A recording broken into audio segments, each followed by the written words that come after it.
You've prayed harder than you've ever prayed. You've served, given, pushed through, and still, somewhere underneath all of it, there's a dryness nobody else can see. You're exhausted in a way sleep can't touch, wondering why closeness to God still feels so far away when you've given Him everything you have. There's a secret hiding inside John 15 that almost nobody explains right. A single sentence from Jesus that quietly exposes why all that striving has left you more depleted than fulfilled. What if the fruit you've been working so hard to produce was never something you were meant to produce at all? There is a kind of tiredness that doesn't come from doing too little. It comes from doing so much for so long in the name of God and still feeling like you've fallen short. You've read your Bible, you've prayed, sometimes with words, sometimes with nothing but a sigh that felt like it carried everything you couldn't say. You've shown up to serve, to give, to volunteer, to push through the days when you didn't feel like it, because you believed that was what faithfulness looked like. And yet, somewhere beneath all of that effort, there is a quiet ache that nobody else can see, a dryness, a sense that you are working harder for God than you are walking with Him. If you are honest with yourself tonight, you might admit that you are tired in a way that rest doesn't seem to fix. You can sleep 8 hours and still wake up spiritually depleted. You can finish a season of intense ministry or service and feel emptier than when you began. You can check every box that faith is supposed to include and still lie awake, wondering quietly, almost too afraid to say it out loud. Why doesn't this feel like enough? Why do I still feel so far from God when I have given Him so much of myself? This is not a story about failure. It is not a sign that your faith is weak, or that you haven't prayed correctly, or that you are somehow less devoted than people who seem to glow with peace. What you are feeling has a name, even if no one has ever explained it to you clearly. You have been striving where you were meant to abide. You have been laboring to produce something that was never supposed to come from labor in the first place. And the ache you carry is not punishment. It is an invitation, gently knocking, asking you to consider that there might be another way to live this out. Think about how much of your spiritual life has been shaped by the language of effort. Try harder, do more, wake up earlier, read longer, serve more faithfully, confess more thoroughly. Somewhere along the way, without anyone explicitly teaching it to you, you absorb the idea that closeness to God is something you earn through output. The more you do, the more spiritual you must be. The less you do, the more guilt creeps in, whispering that you are falling behind in a race you didn't even know you signed up for. But here is the quiet, uncomfortable question beneath all of this. If effort were truly the answer, wouldn't you feel closer to God by now? Wouldn't all that striving have produced the peace you were promised? Instead, many believers find the opposite. The harder they push, the more hollow they feel. The more they perform, the more distant God seems. This isn't because God is hiding from those who try. It's because the entire framework of trying may be misunderstanding what He actually asked for. There is a phrase that shows up in the words of Jesus, simple on the surface, but layered with meaning that takes a lifetime to fully receive. He spoke of abiding, of remaining, of staying close, the way a branch stays attached to a vine. It sounds peaceful when you first hear it, but many believers, without realizing it, have turned even this invitation into another task. Abiding becomes one more thing to accomplish, another discipline to master, another item to check off, another way to fall short if you don't feel close enough, often enough, consistently enough. This is the quiet trap so many sincere believers fall into. Even rest gets turned into work. Even closeness gets measured by performance. And so the soul keeps running, keeps striving, keeps trying to manufacture a connection that, ironically, was never meant to be manufactured at all. If this resonates with you, I want you to know something before we go any further. The exhaustion you feel is not a sign that you love God too little. In many cases, it's the opposite. It's a sign that you love Him enough to keep trying, even when trying has left you depleted. But love, when it's misdirected toward performance instead of presence, eventually burns out the one who carries it. You cannot sustain a relationship with God the same way you sustain a job, a project, or a goal. And yet, so many of us have unconsciously tried. So tonight, instead of offering you another list of things to do, another set of disciplines to add to your already full plate, I want to slow down with you and ask a different kind of question. Not, what more must I do for God? But, what does it actually mean to stay close to Him? Because Jesus never said that fruitfulness comes from strain. He said it comes from staying attached to the vine. And if that's true, then maybe the dryness you feel isn't a sign that you need to try harder. Maybe it's a sign that something deeper needs to shift. Not your effort level, but your understanding of where fruit actually comes from in the first place. This is not going to be a simple answer wrapped in a single verse. It's going to take some unpacking, because most of us have spent years building our spiritual lives on a foundation of performance. And foundations like that don't shift overnight. But there is something waiting on the other side of this exhaustion. Not a louder faith, not a busier faith, but a quieter, steadier kind of life with God. One where fruit isn't squeezed out through effort, but grows naturally out of nearness. So before we move forward, sit with this question for a moment, even if you don't have an answer yet. When you think about your relationship with God right now, are you abiding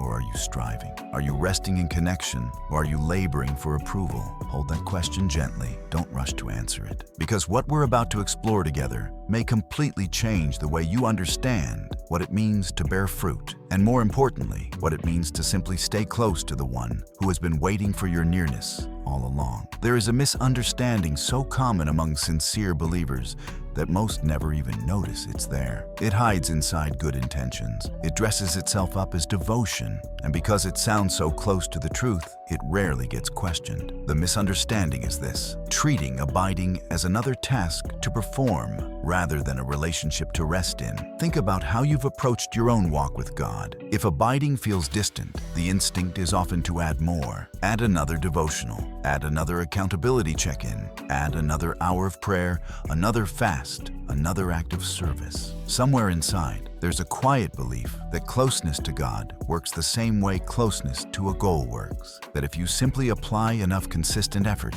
you will eventually arrive at the connection you're longing for. But relationships were never meant to function like projects. And the moment abiding becomes a project, it stops being what it was created to be. Picture for a moment a branch that is already attached to a vine. The branch does not strain to pull nutrients toward itself. It does not labor, flex, or perform in order to receive what it needs to grow. It simply remains where it is. The life flowing through the vine flows naturally into the branch because the branch is connected. Fruit isn't something the branch manufactures through effort. Fruit is what happens almost effortlessly as a result of staying attached to something alive. Now compare that picture to the way so many of us live out our faith. We treat ourselves less like a branch resting in connection and more like a worker trying to generate fruit through sheer determination. We pray longer, hoping the intensity of our words will produce intimacy. We serve more, hoping the volume of our actions will produce closeness. We carry guilt when we feel distant,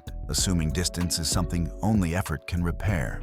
But if Jesus' words are true, and they are, then fruit was never meant to come from strain. It was meant to come from staying attached. This is where the first open question begins to surface, the one many of us have never let ourselves ask honestly. If fruit doesn't come from effort, then what does it actually come from? It's a question that can feel almost frightening at first, because so much of our spiritual identity has been built around effort. We've measured our faith by how hard we try. We've measured our worth before God by how much we accomplish in His name. To consider that fruit might come from something other than striving can feel, at first, like the rug being pulled out from under everything we thought we understood about devotion. But here is a quiet, freeing truth hidden inside this discomfort. The exhaustion you feel is not a sign that you haven't tried hard enough. It is a sign that effort was never the right tool for the job in the first place. You cannot strive your way into intimacy with God any more than a branch can strain its way into being more attached to the vine. Attachment isn't increased through effort. It's either present or it isn't. And when it's present, fruit grows not because the branch worked for it, but because the branch simply stayed where it was meant to be. This reframing changes everything about how we understand spiritual dryness. When you feel distant from God, despite trying so hard, it's easy to interpret that distance as a personal failure, as evidence that you're not devoted enough, not disciplined enough, not spiritual enough. But what if the dryness isn't a measurement of your devotion at all? What if it's simply a signal gently pointing toward a misunderstood posture, the posture of working for connection instead of resting in it. This isn't to say effort has no place in the Christian life. Discipline, obedience, and faithful action matter deeply, but there's a profound difference between actions that flow out of connection and actions that are used to try to create connection. One is fruit. The other is striving disguised as fruit. One grows naturally out of nearness to God. The other is an attempt to manufacture nearness through sheer willpower, and it will always leave you tired in a way rest cannot fix because it was never sustainable in the first place. So if you've been feeling like a tree working overtime, pushing through guilt, performing acts of devotion while feeling inwardly hollow, this is not a sign that you need to push harder. It's a sign that the entire framework needs to shift. The question is no longer, how do I produce more fruit through more effort? The question becomes something much quieter, much more vulnerable. Am I actually staying attached to the vine, or have I been trying to grow fruit on my own? We are not going to answer that fully here, because this truth needs room to settle before it can be lived out. But carry this micro-revelation with you as we continue. Your exhaustion was never proof that you love God too little. It may, in fact, be proof that you've misunderstood what loving Him through abiding actually requires. Not more output, not more performance. Something else entirely. Something we'll begin to uncover more deeply as we continue, starting with a truth that reframes everything you thought you knew about what God is actually asking of you. Let's sit with a phrase that, once it's truly understood, has the power to dismantle years of spiritual exhaustion. God isn't asking for more output. He's asking for nearness. Read that again, slowly, and let it settle somewhere deeper than your mind. Not more output, nearness. So much of the fatigue you carry has come from quietly believing the opposite, that God measures your devotion by how much you produce, how much you accomplish, how much visible fruit you can point to as evidence that you're doing this faith thing correctly. But that is not the picture Jesus gave us. He gave us a vine and a branch, and in that picture, nearness comes first, always first. There's a subtle but important distinction worth naming clearly: the difference between working for God and abiding with God. Working for God can look impressive from the outside. It can fill a calendar, fill a resume, fill a sense of purpose for a season. But working for God can happen at a great distance from Him, the way an employee can work tirelessly for a company they've never personally connected with. Abiding with God is different. It isn't about output at all. It's about presence. It's about staying near, the way you'd stay near someone you love. Not because of what they can produce through you, but because of who they are and what it means to simply be with them. This is where so many of us get quietly confused, often without realizing it. We mistake busyness for closeness. We assume that because our hands are full of ministry, our God calendar is full of spiritual activity, we must also be close to God. But busyness and closeness are not the same currency. You can be remarkably busy for God while remaining remarkably distant from Him. This is precisely what produces the dryness so many believers carry but rarely say out loud. The strange, painful contradiction of being depleted while still doing all the right things. Here's the open question worth holding honestly. What does moment-by-moment abiding actually look like in an ordinary day? Not in theory, not in a sermon, but in the actual texture of your life. Because abiding was never meant to be a single decision made once and then filed away. It isn't something you accomplish the day you became a believer and then carry forward automatically. Abiding is continual. It's the quiet, repeated choice to stay attached, moment by moment. The way a branch doesn't choose attachment once and then forget about it. It simply remains again and again, in every season, in every condition. This continual nature is part of what makes abiding so different from the performance-based faith many of us were trained into. Performance can be scheduled. You can plan an hour of devotion, check it off, and move on with a sense of accomplishment. But abiding doesn't work on a checklist. It happens in the in-between moments, in the middle of a hard conversation, in the quiet of a commute, in the tired stretch of an ordinary afternoon when no one is watching and nothing spiritual seems to be happening at all. Abiding is less about adding a spiritual activity to your day and more about carrying an awareness of nearness through everything you already do. Here is the micro-revelation worth carrying forward. Fruit is overflow, not output. Output is something you generate through effort. Overflow is something that happens naturally because something else is already full. A branch doesn't strain to overflow into fruit. It simply stays connected to a source of life so abundant that fruit becomes the natural result. not the forced result. When your life feels like constant output, constant pushing, constant producing, constant proving, it's usually a sign that the connection underneath has been replaced with performance. But when your life is rooted in nearness, fruit doesn't need to be forced. It happens through you, almost as a byproduct of staying close, rather than by you as the product of your own striving. This is where the internal tension deepens, and it's worth naming honestly rather than rushing past it. There is a felt need, often deeply ingrained, to prove your devotion to God through visible effort. It can feel almost unsettling to hear that fruit isn't something you need to manufacture, because so much of your spiritual identity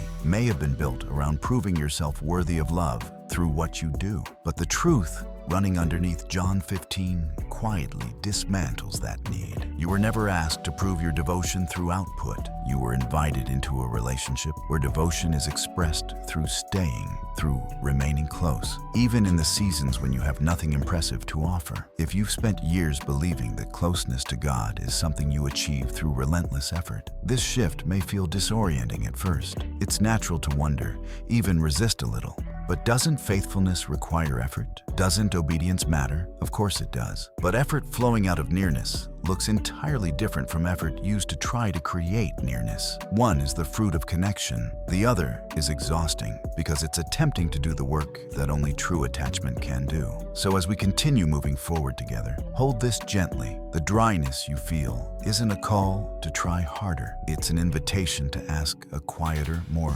honest question. Not, what more should I be doing? But, am I actually staying near? Because nearness, more than effort, is what your soul has been longing for all along. And in the next part of this journey, we're going to look honestly at one of the hardest parts of staying close to God, the seasons of pruning, of hardship, of loss, and discover why those seasons, as painful as they are, may be some of the clearest evidence of His nearness, not His absence. There's a season every believer eventually walks through that tests everything we've just talked about. It's the season of pruning, the hardship, the loss, the unexpected stripping away of things you thought were essential to your growth. And if you've lived long enough as a believer, you already know this season intimately. It's the layoff you didn't see coming, the relationship that quietly ended, the dream that had to die so something else could live, the prayer that went unanswered in the way you hoped it would be answered. In these seasons, a painful question often rises to the surface, almost involuntarily. If I am truly staying close to God, why does this hurt so much? Doesn't nearness to Him mean comfort, not cutting? This is one of the most misunderstood parts of the spiritual life, and it deserves to be addressed honestly rather than glossed over with comforting cliches. Jesus, in the same breath where He describes abiding, also describes pruning. He doesn't separate the two as if one belongs to good seasons and the other to bad ones. He weaves them together as if to say, pruning is part of what it means to stay attached to the vine, not evidence that the attachment has failed. A gardener doesn't prune a dead branch. Pruning is reserved for what is alive, what is already bearing fruit, what has the capacity to bear even more. The very fact that pruning is happening in your life can be strangely a sign of life rather than abandonment. But knowing this truth intellectually and feeling it emotionally are two very different things. When you're in the middle of loss, when something you valued has been stripped away, the pain doesn't automatically feel purposeful. It often feels like punishment. It often feels like proof that God has pulled back, that you've done something wrong, that the silence surrounding your pain means He's somewhere far away, allowing this to happen without explanation. This is where so much unnecessary shame gets added on top of already real grief. Not only are you hurting, but you're also quietly wondering if the hurting itself means you failed somehow. Here is a truth worth letting sink in slowly. Pruning is not God's way of expressing disappointment in you. It's His way of shaping you toward a kind of growth that comfort alone could never produce. Think about what pruning actually does in a vineyard. It removes what is unnecessary, what is draining energy without producing fruit, what is taking up space that could otherwise be used for deeper, healthier growth. It's not random. It's not cruel. It's intentional, careful, purposeful work, done by a gardener who knows exactly what that branch needs in order to flourish in the next season, even if the branch itself cannot see the reasoning in the moment. This is the open loop worth sitting with honestly. If pruning is an expression of love, why does it still hurt so deeply? And how do you tell the difference between pruning and punishment when both can feel identical from the inside? This is not a question with a tidy, immediate answer, and any attempt to resolve it too quickly would do a disservice to the real pain so many carry. But there is a distinguishing truth that can offer real clarity here. Punishment is rooted in anger, designed to settle a debt. Pruning is rooted in love, designed to cultivate growth. The pain of punishment leaves you feeling condemned. The pain of pruning, even while it hurts, often leaves you feeling, eventually, even if not immediately, more alive, more focused, more attuned to what actually matters. You may not feel that distinction clearly while you're in the middle of loss. That's normal. Pruning rarely announces its purpose in real time. The branch doesn't understand, in the moment of cutting, what the gardener already sees coming in the next season. But this is precisely where trust becomes essential.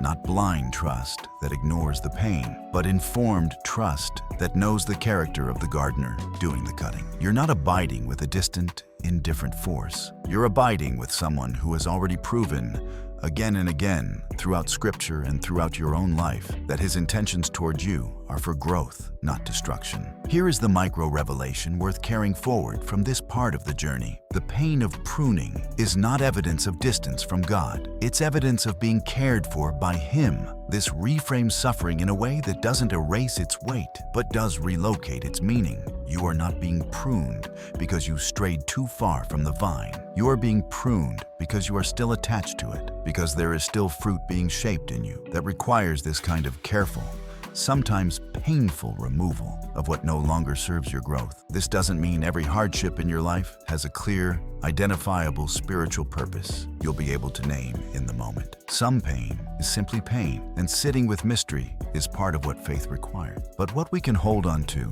even in seasons we don't fully understand, is the character of the one doing the pruning. He is not distant during your hardest seasons. He is, in fact, often closest during them, doing careful work that comfort alone could never accomplish. As we continue forward, I want you to carry this truth gently, rather than forcing it to answer every question your pain still holds. The goal here isn't to resolve all the tension at once. It's to deepen your trust enough to keep abiding, even through seasons that don't make immediate sense. Because in the next part of this journey, we're going to look at an even deeper truth, one that may feel uncomfortable at first, but ultimately becomes one of the most freeing realities a believer can ever embrace. Apart from Him, you can do nothing. And surprisingly, that truth, once fully understood, doesn't produce shame. It produces rest. There's a sentence in John 15 that can sound, at first hearing, like one of the harshest things Jesus ever said. Apart from me, you can do nothing. Not you can do less.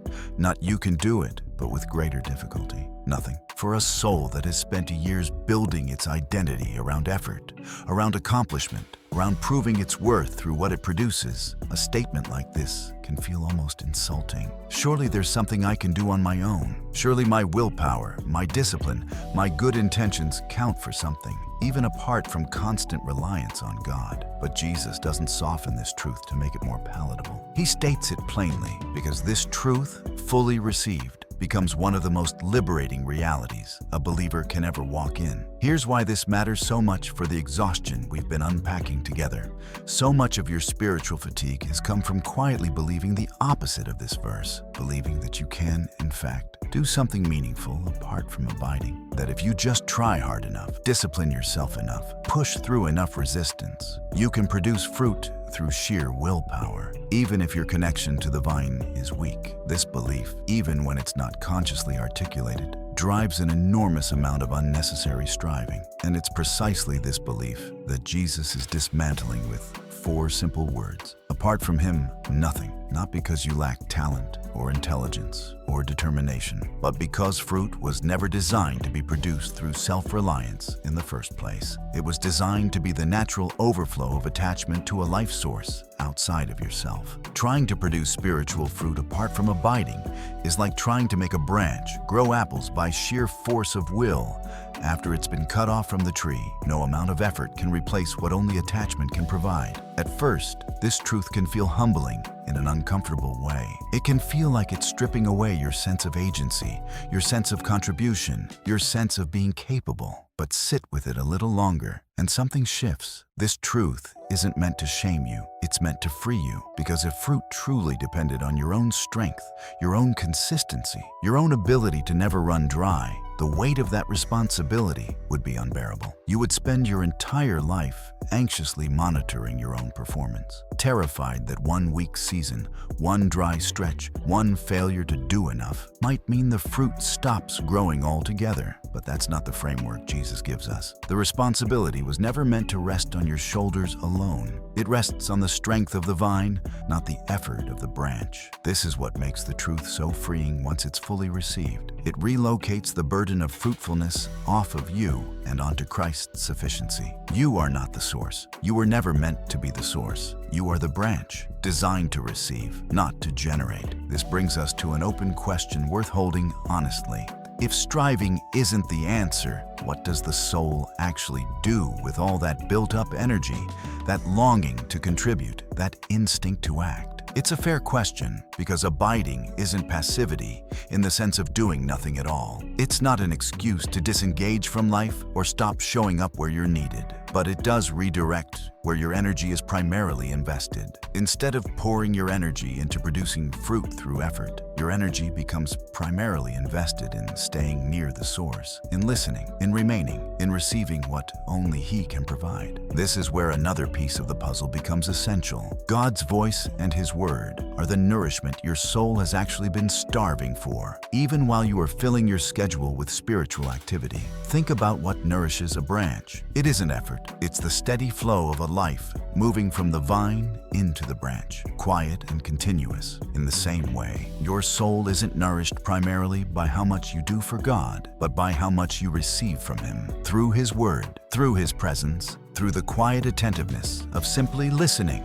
rather than constantly producing. This might explain why so much spiritual activity has left you feeling depleted rather than full. Activity, even good activity, doesn't nourish the soul the way receiving does. You can read Scripture as a task to complete and walk away just as dry as when you started. Or you can come to Scripture the way a branch comes to the vine, not to check a box, but to actually receive what's being offered. The difference isn't in the activity itself. It's in the posture behind it. One is striving disguised as devotion. The other is genuine abiding, where receiving becomes more important than producing. Here is the micro-revelation worth carrying forward. The emptiness you felt in your effort was never a flaw you needed to fix. It was a signal, quietly pointing you back toward dependence. Your soul wasn't malfunctioning when it felt dry despite your striving. It was responding honestly to a framework that was never designed to sustain it. Self-reliance cannot nourish what only nearness to God was designed to nourish. I know this truth may sit uncomfortably for a moment, especially if much of your identity has been built around being capable, being strong, being someone who doesn't need much help. But there is deep relief waiting on the other side of this discomfort. The relief of finally setting down a weight you were never meant to carry alone. As we move into the next part of this journey, we're going to look at what actually replaces striving once it's released, and discover that the root of true obedience was never performance at all, but something far gentler, far more sustainable, and far more capable of carrying you through every season ahead. If fruit doesn't come from effort, and if apart from God you can do nothing on your own, a natural question begins to surface. Then why obey at all? Why pray? Why serve? Why pursue righteousness if none of it produces the fruit you've been striving for? This is where one of the most important truths in this entire journey comes into focus, quietly reshaping the foundation underneath everything else we've explored so far. Love, not performance, is the actual root of obedience. For most of your life, you may have understood obedience as something owed, a kind of spiritual debt that needed to be paid through consistent good behavior. Pray enough, and you've fulfilled your obligation for the day. Serve enough, and you've proven your devotion for the season. Resist temptation enough, and you've earned the right to feel close to God. This framework, even when well-intentioned, quietly transforms obedience into a transaction. And transactions, by nature, are exhausting because they require constant proof, constant payment, constant performance to maintain. But obedience rooted in love operates entirely differently. It doesn't ask, "What do I owe?" It asks, what flows naturally out of being loved and loving in return? Think about how obedience functions in any healthy human relationship built on love rather than obligation. When you love someone deeply, you don't follow their wishes because you're terrified of punishment if you don't. You follow them because love itself creates a desire to honor the one you love. The actions might look similar from the outside, staying faithful, showing up, choosing their well-being, but the internal experience is entirely different. One is heavy, driven by fear. The other is light, driven by affection. This is precisely the shift Jesus is pointing toward in John 15. Obedience flowing from abiding doesn't feel like a burden imposed from outside. It feels like the natural expression of a relationship already rooted in love. You don't abide in order to earn love. You abide because you are already loved, and abiding becomes the most natural response to that love. The way staying close to someone you cherish is never something you have to force yourself to do. This brings us to the turning point of this entire journey, the moment where everything we've explored so far begins to settle into something new. The shift happens when you stop asking, "What more must I do?" and start asking instead, "Am I staying close?" This single change in posture doesn't just adjust your behavior. It reshapes the entire emotional experience of your faith. Where there was fear of inadequacy, a constant, low-grade anxiety that you're not doing enough, not praying enough, not serving enough, there begins to grow a quiet trust in sufficiency. Not your own sufficiency, which has always been limited and exhausting to maintain, but Christ's sufficiency, which was never meant to run dry. This shift can feel almost disorienting at first, simply because it's so different from how most of us were trained to think about spiritual growth. We're used to measuring our closeness to God by output, by how much we've read, how much we've prayed, how much we've served. But abiding measures closeness by something entirely different: proximity. Not how much you've done, but how near you've remained. And the strange, freeing truth is that proximity doesn't require perfection. A branch doesn't need to perform flawlessly to remain attached to the vine. It simply needs to stay. Here's the micro-revelation worth carrying forward into the final part of this journey. Obedience flowing from love feels entirely different from obedience flowing from fear, even when the actions themselves look almost identical. You might still pray, still serve,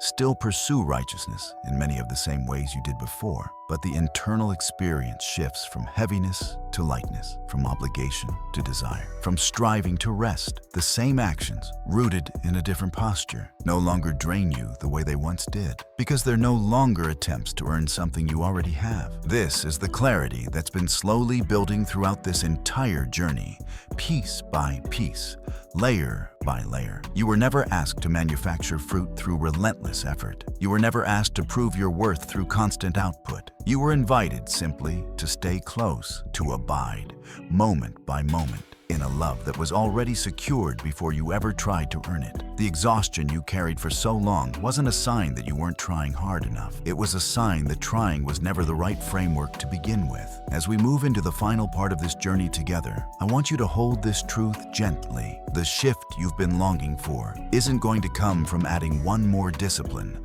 one more task, one more thing to strive toward. It's going to come from a quiet, daily return to nearness, choosing again and again to stay close rather than to perform. And in this final part, we're going to look honestly at what it actually looks like to live this out starting today, and how the peace you've been longing for begins to settle in, not through pressure, but through proximity. There's a kind of peace that doesn't arrive with fireworks. It doesn't announce itself loudly or transform your life overnight. It settles in quietly, the way evening light settles over a room, gradually, gently, almost without you noticing, until suddenly you realize the heaviness you carried for so long has lifted. This is the peace waiting for you on the other side of everything we've walked through together.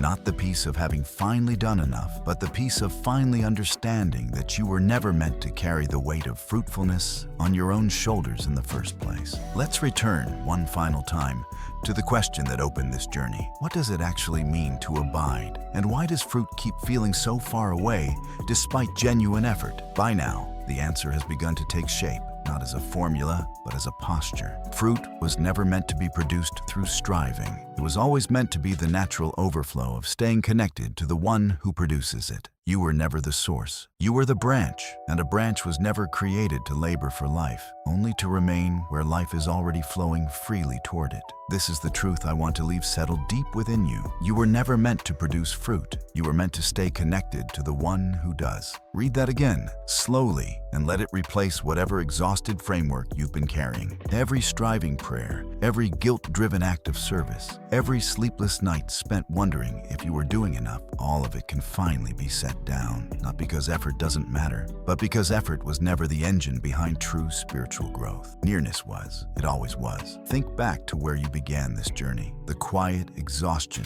of working overtime for God while feeling distant from Him. The sense of being busy without being close. That exhaustion made sense once because you were operating inside a framework that could never actually deliver what it promised. No amount of effort can manufacture intimacy. No amount of output can replace nearness. But now, you carry something different. Not a longer to-do list, but a clearer understanding of where your energy actually belongs. Not in producing, but in remaining. This shift changes the texture of ordinary life in ways that are subtle but profound. Prayer no longer needs to feel like a performance you're delivering for approval. It becomes, instead, a quiet return to presence, sometimes wordy, sometimes wordless, always welcomed. Scripture no longer needs to feel like a task completed for spiritual credit. It becomes nourishment received, the way a branch receives life from the vine without striving to extract it. Even obedience changes shape, no longer fueled by fear of falling short, but by love that simply wants to stay close to the one who first drew near to you. And what about the hardship,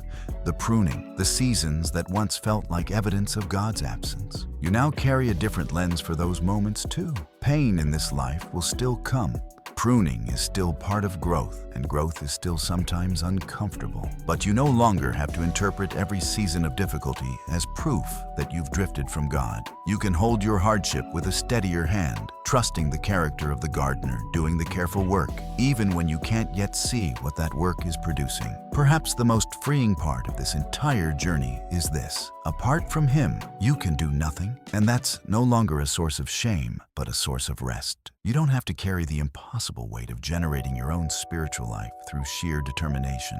You were never strong enough to do that, and neither was anyone else who has ever walked this path before you. The strength was never meant to be yours alone. It flows from the vine into the branch and through the branch into fruit that grows not from pressure, but from proximity. If you take only one truth with you from everything we've explored, let it be this: the question is no longer, what more must I do? It's simply, am I staying close? That single shift in posture has the power to dismantle years of spiritual exhaustion, replacing striving with surrender, performance with presence, fear of inadequacy with trust, and a sufficiency that was never yours to provide in the first place. This isn't a one-time decision you make and then move past. It's a daily, even moment-by-moment return, a quiet remaining, again and again, in a love that has already secured your place near Him. So tonight, as you carry this truth forward, I want to gently invite you to do something simple, not to add another discipline to your already full life, not to try harder tomorrow than you did today, but to pause, even for a moment, and ask honestly, am I striving right now, or am I abiding? And whatever the answer is, let it be met with grace rather than guilt. You are not behind. You are not failing. You are a branch, learning slowly and gently what it means to stay. If this message brought you any clarity, any relief, any sense of recognition for what you've been quietly carrying, I'd love for you to share that with me in the comments below. Let me know where you find yourself right now, still striving, beginning to rest, or somewhere in between. Your reflection might be exactly what someone else watching this needs to read tonight. And if this video spoke to something real in you, consider giving it a like and subscribing for more reflections like this one. Gentle reminders that faith was never meant to exhaust you the way striving has. Because in the end, fruit was never the goal you needed to chase. Staying close was always the goal. And the fruit, quiet, steady, abundant, was simply waiting to grow the moment you finally stopped striving long enough to remain.